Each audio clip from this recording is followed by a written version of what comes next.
जब मेरे पुत्र को मारने की योजना बना रही थी तो तनिक भी दया नहीं आई थी उसके नेत्रों में, और अब अपने पुत्र की मृत्यु का समाचार है तो कैसा विलाप कर रही है। यही तो विधि का विधान है महादेवी।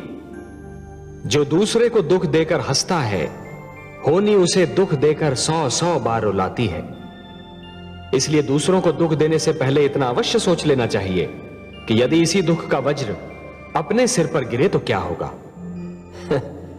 महादेवी, जिस प्रकार बिच्छू को यह ज्ञान नहीं होता कि उसका डंक केवल किसी और को नहीं स्वयं उसे भी चुभ सकता है, उसी प्रकार एक दुष्कर्मी को भी यह ज्ञान नहीं होता कि उसका दुष्कर्म स्वयं उसे भी हानि पहुंचा सकता है।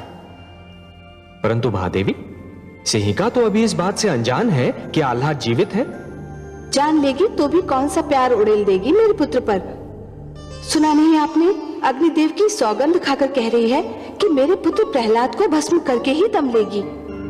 कहने में क्या जाता है महादेवी, कहा तो उसने ये भी था कि सर्प कुंड के नाग प्रहलाद की मृत्यु का कारण बनेंगे, पर परिणाम क्या हुआ। परंतु हे कमल नयन, मेरी समझ में नहीं आता कि अग्निदेव को सिंहिका को ऐसा वरदान देने की क्या आवश्यकता थी।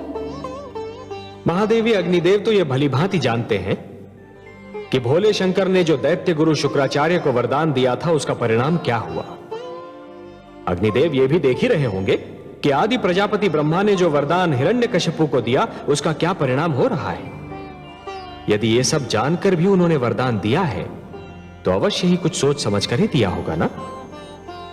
आप तो बस आगे का घटनाक्रम देखकर आनंद लीजिए।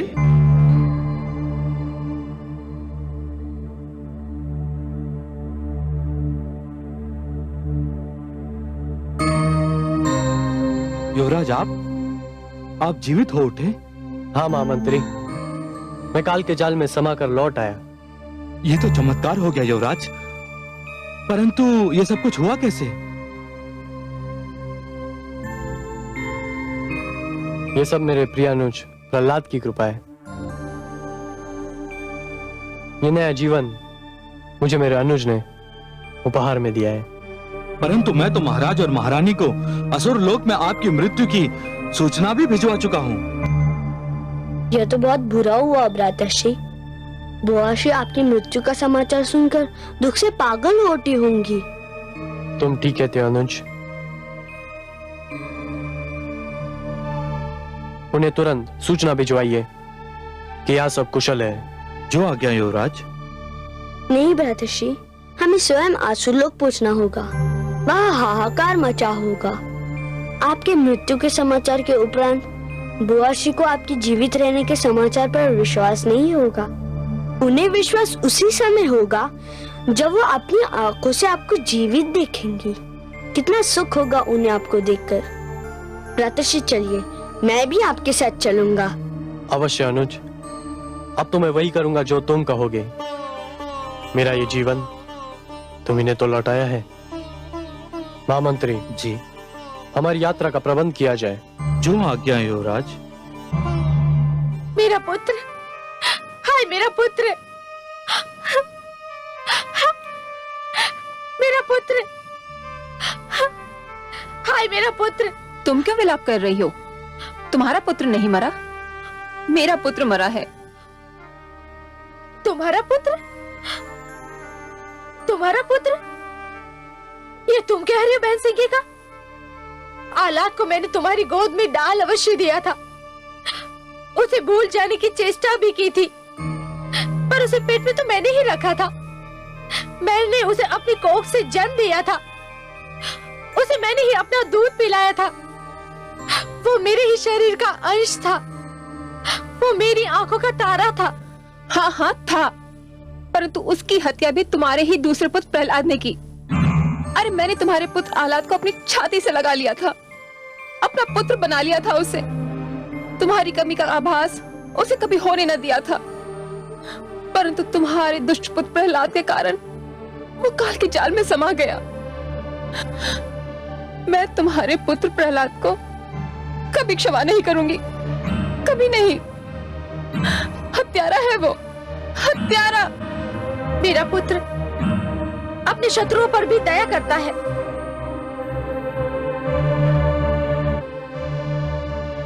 अपने बैरियों का भी आदर करता है, वह कैसे अपने भाई का हत्यारा हो सकता है? पर वो हत्यारा है महारानी, हत्यारा है वो। उसी ने आलाद की हत्या की है।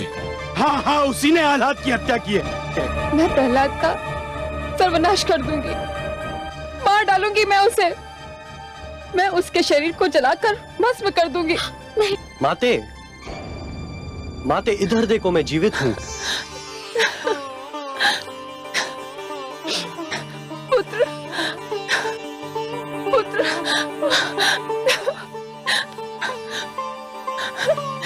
मेरा पुत्र जीवित है, मेरा पुत्र जीवित है। तुम ठीक तो हो पुत्र?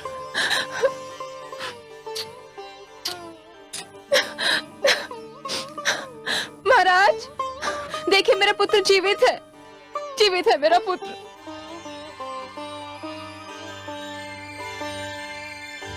माते, मेरा पुत्र, मेरे लाल।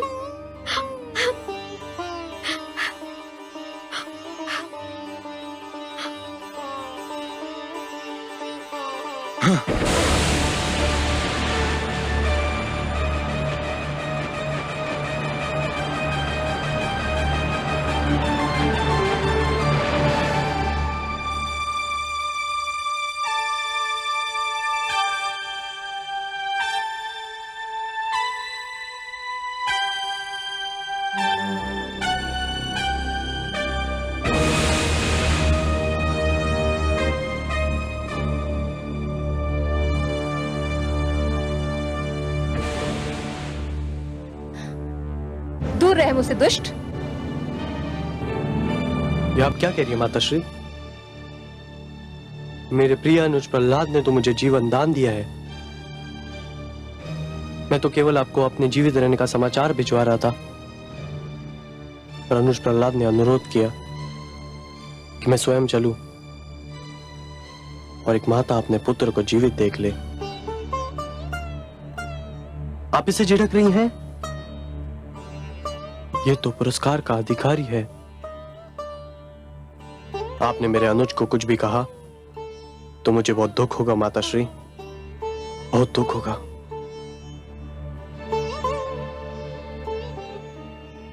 मुझसे भूल हो गई पुत्र। तुमने वास्तव में पुरस्कार योग्य कार्य किया है। तुम जो भी मुझसे मांगना चाहो मांग लो।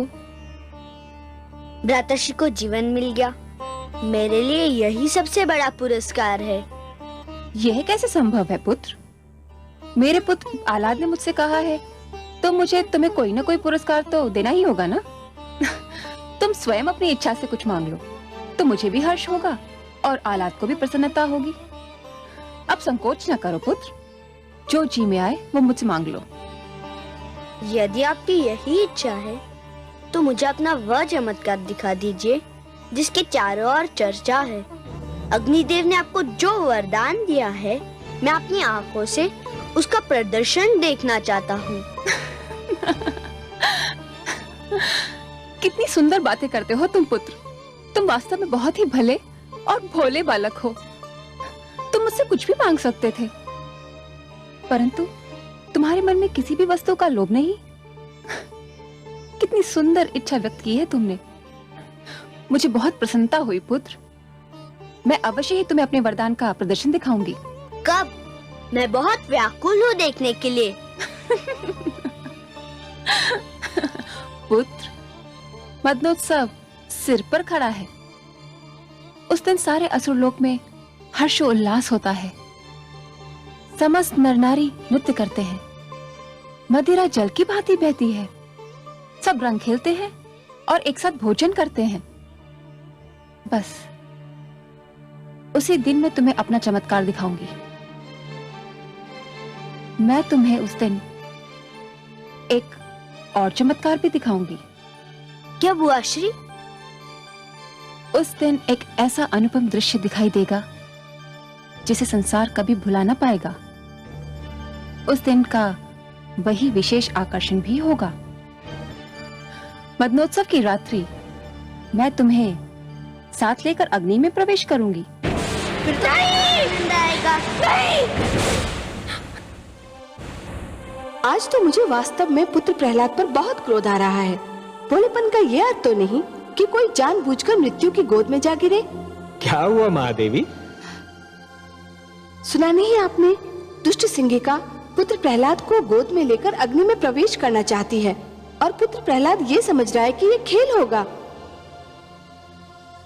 या वास्तव में सिंहिका उसे कोई चमत्कार दिखाना चाहती है? महादेवी, जिसके मन में खोट नहीं होती वो स्वयं को भी सच्चा समझता है और दूसरों को भी। पर ये तो भूल है कमल नयन, और मुझे भय है कि पुत्र प्रहलाद भी यही भूल कर रहा है। नहीं महादेवी, भूल प्रहलाद नहीं कर रहा है, भूल तो सिंहिका कर रही है। उसे इस बात का विस्मरण हो गया है कि वो एक भूल कर चुकी है, और जिसे अपनी भूल का विस्मरण होता है उसे उसका दंड अवश्य मिलता है।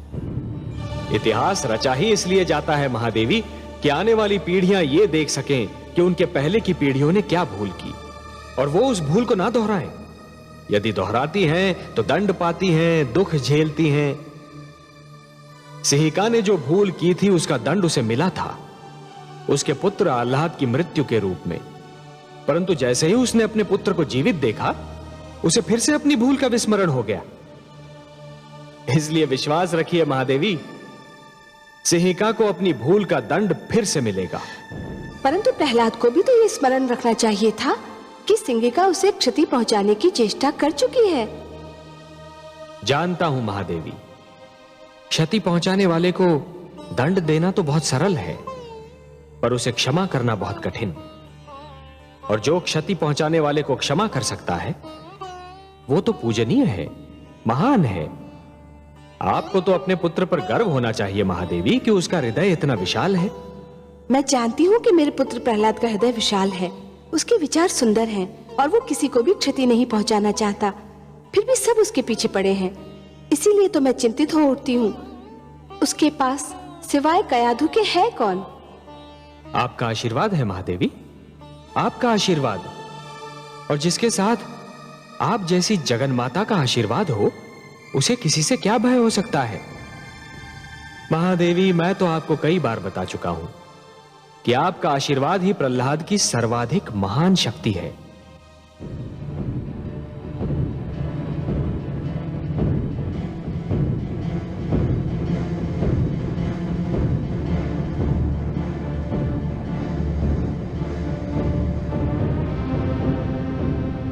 असुर लोक वासियों सावधान, सुनो सुनो, ध्यान से सुनो।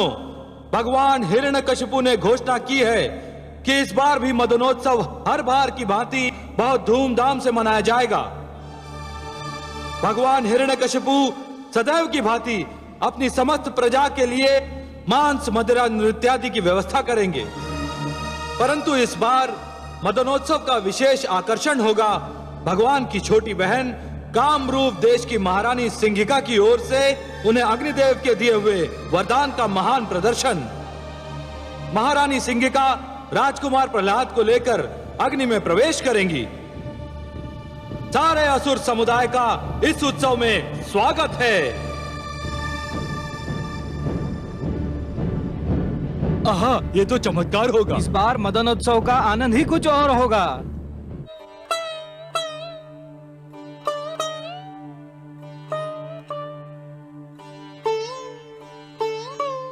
ये कैसा उत्सव है कमल नयन? मांस, मदिरा, हुड़दंग, क्या इसे उत्सव कहते हैं? नहीं महादेवी, इसे उत्सव नहीं, आप असुर संस्कृति के असभ्य प्रदर्शन का नाम दीजिए। उत्सव तो नाम है आनंद की पवित्र भावना का। उत्सव नाम है ऋतुओं के आगमन का। जब प्यासी धरती पर वर्षा की पहली फुहार गिरती है और माटी से सौंधी सौंधी सुगंध उमड़ती है, तब उत्सव मनाया जाता है कि अब धरती की प्यास मिटी, अब खेती लहराएगी, हरियाली नाच उठेगी। जब माथे पर पसीने की नन्ही नन्ही बूंदें फूटती हैं, तब उत्सव मनाया जाता है कि शरीर को कपकपाने वाली शरद ऋतु से पीछा छूटा। जब धूप भली लगने लगती है और समीर का झोंका मन में आह्लाद निर्माण करता है, तब उत्सव मनाया जाता है महादेवी कि झुलसाने वाली ग्रीष्म ऋतु का अंत हो गया। यही तो मैं भी कहती हूँ कमल नयन उत्सव वो है जो आत्मा को शांति दे, जो सारे नगर का जीवन अस्त व्यस्त कर दे, जिसमें मदिरा पीकर सब अपनी सुध-बुध खो बैठे, वो उत्सव नहीं, कोरा हुड़दंग है। परंतु मुझे सिंगिका की चालों से चिंता हो रही है। वो मेरे पुत्र को लेकर अग्नि में प्रवेश करना चाहती है। मैं जानती हूँ कि उसके मन में क्या है। परंतु आपके पुत्र के चेहरे पर तो कोई चिंता दिखाई नहीं पड़ती। उसने तो अपनी सारी चिंताएं आप पर छोड़ दी हैं। तो आप भी अपनी सारी चिंताएं मुझ पर छोड़ दीजिए ना महादेवी।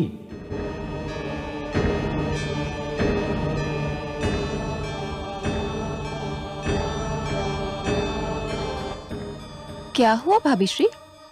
मुझे बहुत चिंता हो रही है सिंगिका। किस बात की चिंता? तुम मेरे पुत्र को लेकर अग्नि में प्रवेश करोगी? तो क्या हुआ? मैं तो अग्नि में पहले भी प्रवेश कर चुकी हूँ और आप देख चुकी हैं कि अग्नि की लपटें मेरे शरीर को छू भी न सकी। तुम्हारी बात और है। अग्निदेव ने तुम्हें वरदान दिया है, फिर तब तुमने अकेले ही अग्नि में प्रवेश किया था। इस बार मेरा पुत्र प्रहलाद भी तुम्हारे साथ होगा। तो क्या हुआ? अग्निदेव ने तुम्हें वरदान दिया है, मेरे पुत्र को तो नहीं। अरे भाभी श्री, जब अग्नि मुझे नहीं छू सकेगी तो जो मेरे साथ होगा उसे कैसे छू सकेगी? उसे कुछ नहीं होगा। तुम अकारण ही चिंता कर रही हो। तुमसे अधिक साहसी तो तुम्हारा पुत्र है, उसे तो कोई चिंता नहीं। वह तो बड़ी व्याकुलता से उस घड़ी की प्रतीक्षा कर रहा है जब मैं उसे लेकर अग्नि में प्रवेश करूंगी। वो तो बच्चा है, वो बेचारा क्या जाने। वो उत्सुक है कि जो अवसर मृत्यु के पश्चात आता है उसे जीते जी देखने को मिल जाएगा। तुम उसकी चिंता छोड़ दो और जो होगा स्वयं अपनी आंखों से देख लेना। नहीं, मैं नहीं देख सकूंगी। अपने पुत्र को अग्नि में प्रवेश करते हुए देखना मेरे वश की बात नहीं। मैं वहां नहीं आऊंगी। तुम्हारी इच्छा। अच्छा, मुझे तैयारी करनी है, मैं चलती हूँ।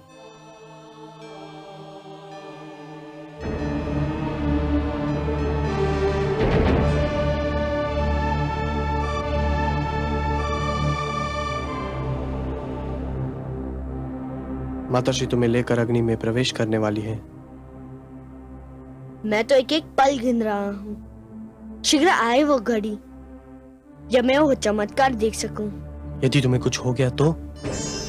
बुआ श्री कहती है मुझे कुछ नहीं होगा, मैं उनकी रक्षा में रहूंगा। और तुम्हें विश्वास है कि ऐसा ही होगा? हाँ, अग्निदेव का वरदान है उन्हें। पर तुम्हें तो नहीं है। तुम्हें कोई चिंता नहीं? मैं तो इतना जानता हूँ कि वही होगा जो मेरे विष्णु की इच्छा है, फिर मैं चिंता क्यों करूं?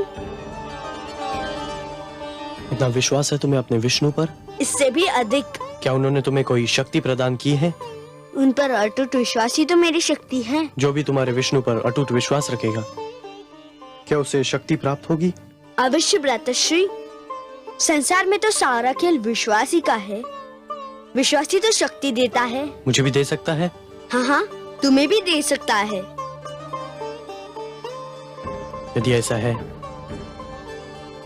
तो मुझे भी अपने विष्णु पर विश्वास करना सिखाओ।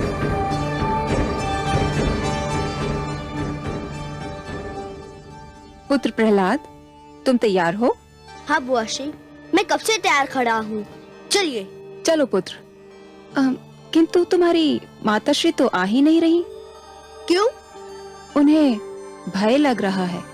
भय? किस बात का भय? उन्हें अग्निदेव के वरदान पर विश्वास नहीं है? मैंने भी उनसे यही कहा, किंतु उनका ये भय दूर ही नहीं हो रहा। मैं उनके पास जाऊंगा, मैं उन्हें लेकर ही आऊंगा। हमारी बात बीच में रहेगी भ्राताश्री। मैं उस शक्ति के विषय में इस प्रदर्शनी के बाद ही बताऊंगा। अच्छा अनुज,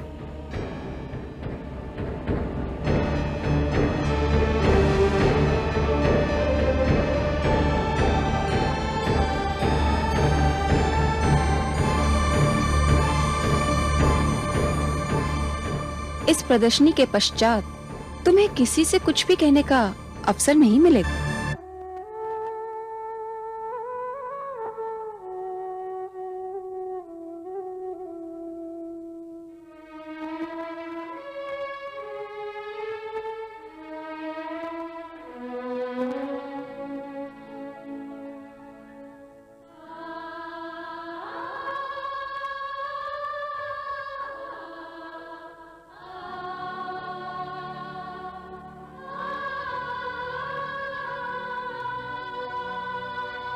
माते, माते, माते। पुत्र, बुआशी कह रही थी कि तुम प्रदर्शनी में नहीं आओगी। हाँ पुत्र, वो सत्य कह रही थी। परंतु क्यों? मुझे बहुत भय लग रहा है। भय? तुम एक साहसी पुत्र की साहसी माता हो ना? केवल माता हो पुत्र, और कौन माता अपने पुत्र को आग की लपटों में घिरा देखेगी? और तू भी तो मूर्ख है। तेरी जिस बुआ ने तुझे सर्पकुंड भेजकर मरवाना चाहा था, उस पर फिर विश्वास कर लिया तूने? मुझे बुआशी पर नहीं, अपने वासुदेव पर विश्वास है। आप क्यों नहीं मेरे विष्णु पर विश्वास करती? करती हूँ पुत्र, करना चाहती हूँ। मैं ये भी जानती हूँ कि तुम्हारे जीवन पर अब तक जितने प्रहार हुए, उन सब से तुम बच निकले। परंतु पुत्र, तुम्हारे विरोधी बहुत ही शक्तिशाली हैं। मेरे विष्णु उनसे अधिक शक्तिशाली हैं। वह सदैव मेरी रक्षा करेंगे। पुत्र, ममता की भावना को तुम नहीं समझ सकते। सब कुछ समझते हुए भी मेरी ममता के पांव डगमगा जाते हैं। यह भय पीछा नहीं छोड़ता कि यदि इस बार तुम न बच पाए तो क्या होगा। मैं क्या करूंगी पुत्र? जब ये ध्यान आता है तो मेरी शक्ति टूट जाती है। मैं क्या करूं पुत्र? कहां से लाऊं मैं तुम्हारी जैसी शक्ति? जैसा अटूट विश्वास है मुझे अपने विष्णु पर, वैसा ही अटूट विश्वास आप भी जगा लीजिए। मेरी जैसी शक्ति आपको मिल जाएगी। अब बताइए, आप आएंगे ना चमत्कार देखने? पुत्र, आपको मेरी सौगंध, आपको आना ही पड़ेगा। पुत्र, पुत्र।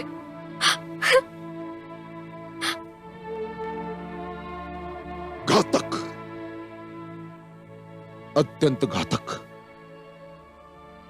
वो दुष्ट प्रहलाद दिन प्रतिदिन मेरे लिए घातक होता जा रहा है सिंगिका।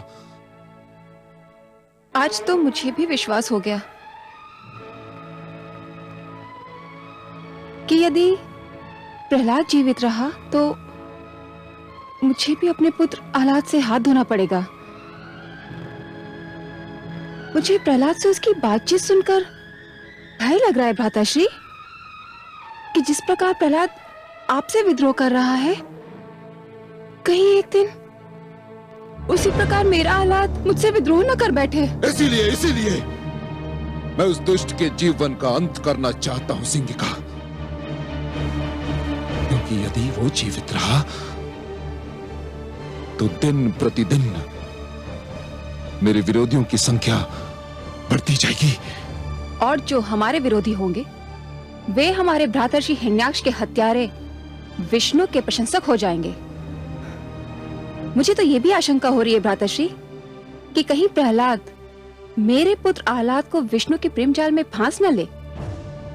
भ्रातर्षि, मैं तो यही देखकर सेहर उठी थी कि मेरा पुत्र प्रहलाद की बातों से प्रभावित हो रहा है। जानता हूं बहन, भली भांति जानता हूं। उस दुष्ट की वाणी बहुत सुंदर है। वो अपनी मीठी मीठी बातों से किसी को भी बहका सकता है। इसीलिए उसका अंत आवश्यक है। इसीलिए उसका अंत अत्यंत आवश्यक है। मैं आपसे सहमत हूं भ्राताश्री। विश्वास कीजिए, अग्नि के इस खेल से वो जीवित बाहर नहीं आएगा। मेरी शुभकामनाएं तुम्हारे साथ है सिंगिका, किंतु यदि वो जीवित रहा तो मेरा जीवन संकट में पड़ जाएगा। ऐसा नहीं होगा भ्राताश्री, मैं ऐसा होने नहीं दूंगी।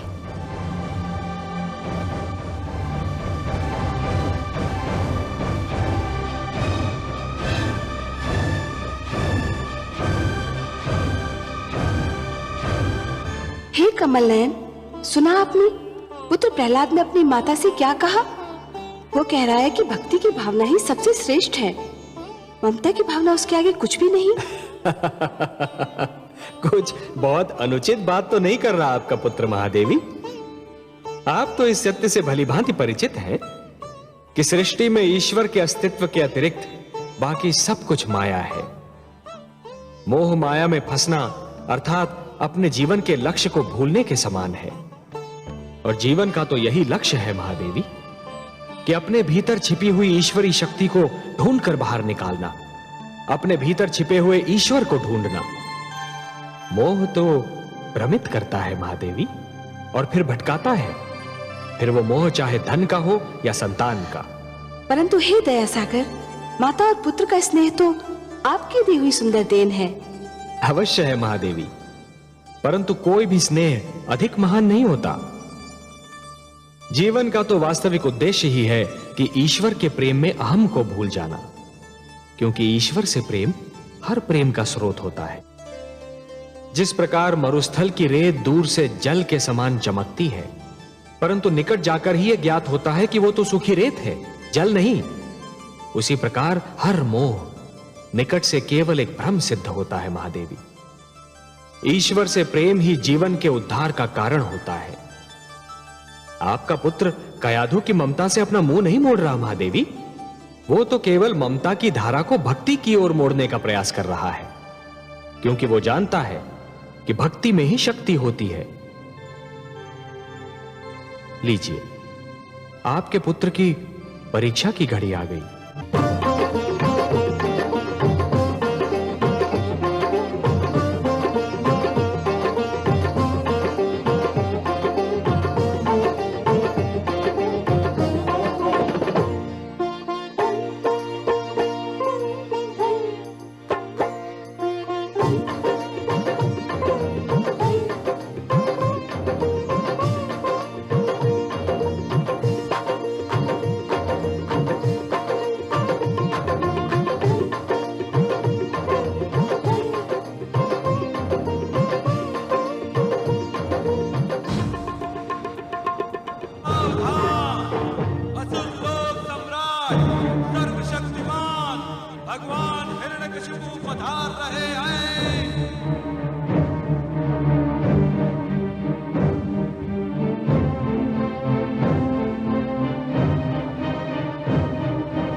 महानतम आकर्षण महारानी सिंगिका पधार रही है।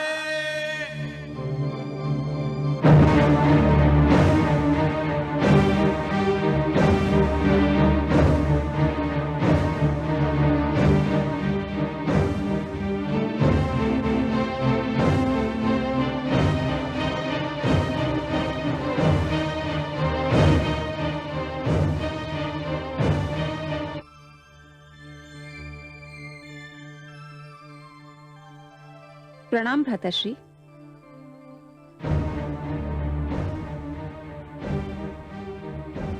कहाँ है वो दुष्ट, मेरा बैरी, मेरा विरोधी? भाभी श्री को लेने गया है। वह इस उत्सव में आना ही नहीं चाहती थी, परंतु प्रहलाद चाहता है कि उसकी माता भी इस अनुपम दृश्य को देखे।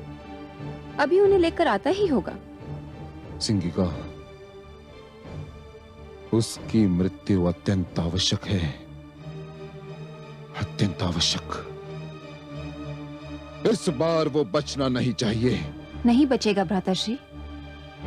आज आप अग्नि की लपटों का अद्भुत खेल देखेंगे। वही अग्नि जो मेरे शरीर को छू भी ना पाएगी।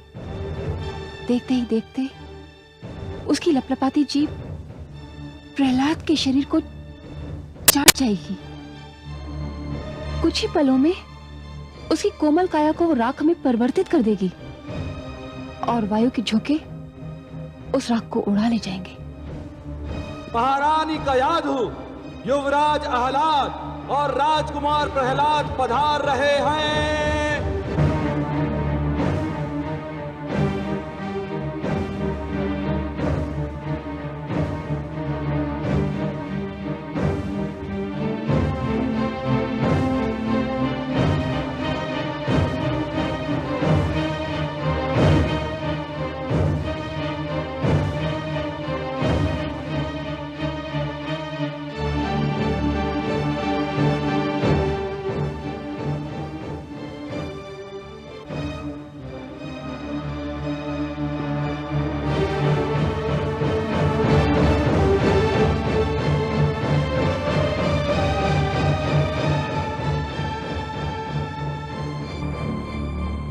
माते, मैं आपके चरण छूकर संसार के मातृत्व के चरण छू रहा हूँ। संसार की सारी माताएं पूज्य है। मुझे आशीर्वाद दीजिए माते। आयुष्मान भव पुत्र, आयुष्मान भव। चिरंजीवी भव पुत्र। चलो पुत्र।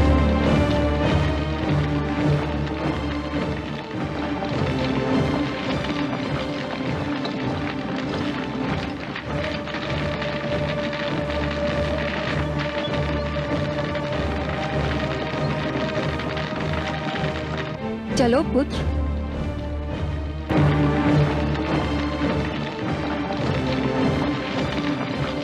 वो घड़ी आ ही गई पुत्र, जिसकी तुम बड़ी उत्सुकता से प्रतीक्षा कर रहे थे।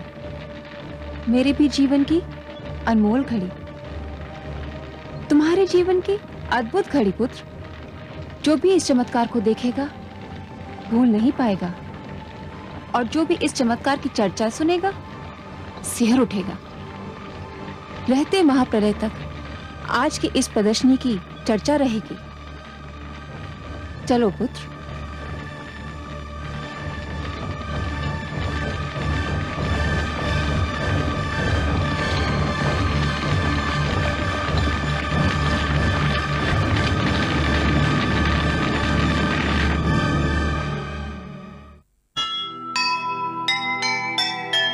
पाप नहीं फलता कभी, यही जगत की रीत।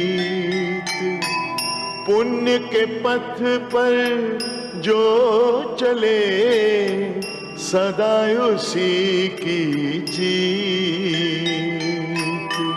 जिसके मन ईश्वर बसे, आँच न उस पर आए। जग बैरी हो जाए पर उसको मार न पाए, उसको मार न पाए। जो सुनेगा ये पुराण, पाएगा सुख और ज्ञान, पाएगा सुख और ज्ञान। कर्म को ही धर्म छेड़